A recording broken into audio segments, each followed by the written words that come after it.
শনিবার ব্রিগেডে প্রধানমন্ত্রী নরেন্দ্র মোদীর জনসভা, আগামীকাল জনপ্লাবন হবে বলে বিশ্বাসী শ্রমিক ভট্টাচার্য। দূর দূরান্ত থেকে আসা কর্মীদের জন্য হাওড়া স্টেশন সংলগ্ন চত্বরে থাকা ও খাওয়ার ব্যবস্থা করা হয়েছে রাজ্য বিজেপির পক্ষ থেকে। শুক্রবার সেখানে পরিদর্শনে আসেন শ্রমিক ভট্টাচার্য। তিনি বলেন, প্রচুর মানুষ আসবে, তাই তাদের থাকা খাওয়ার ব্যবস্থা রয়েছে। বর্তমানে রান্নার গ্যাসের সংকট চলছে, সেক্ষেত্রে এত মানুষের রান্না কিভাবে হবে। তিনি আরো বলেন, এই রাজ্যে গ্যাসের সমস্যা নেই, কিন্তু তৃণমূল গান পয়েন্ট রেখে ডিলারদের থেকে গ্যাস তুলে নিচ্ছে। মুখ্যমন্ত্রী বিভ্রান্তমূলক বিবৃতি দিয়ে মানুষকে আতঙ্কিত করছেন।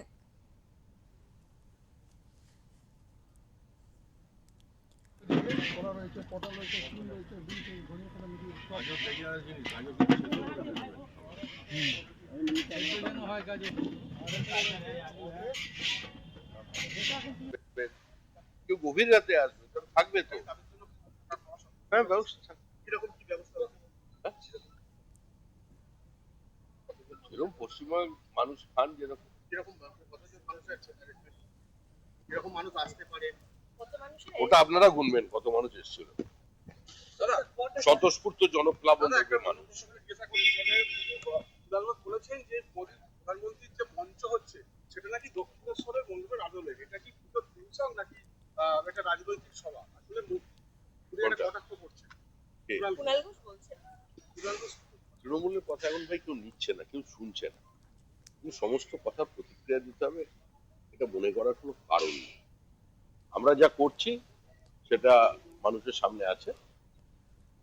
গণতন্ত্রের শেষ কথা বলে মানুষ, মানুষ দেখবে। মানুষের ভালো লাগলে ভালো, না ভালো লাগলে লাগবে। রান্না হবে, খাওয়া দাওয়া হবে, কোথাও কোনো সমস্যা নেই। গ্যাসের সমস্যাটা তৃণমূল তৈরি করে, শুধু গান পয়েন্টে বিভিন্ন ডিলারদের থেকে গ্যাস তুলে নিয়েছে, আর মুখ্যমন্ত্রী বিভ্রান্তিকর বিবৃতি দিয়ে আতঙ্ক তৈরি করছেন মানুষের মধ্যে। আমাদের পেট্রোলিয়াম মিনিস্টার তো বিবৃতি দিয়েই দিয়েছে।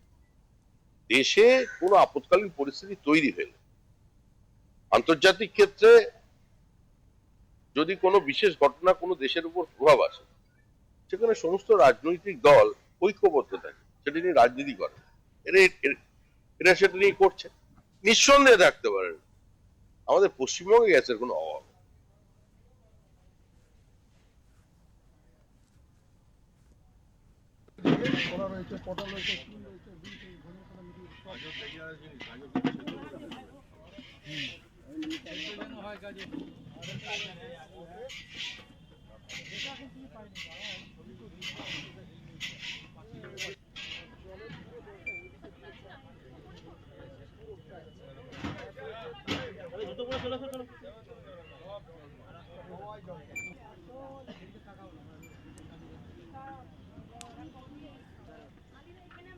काम करो।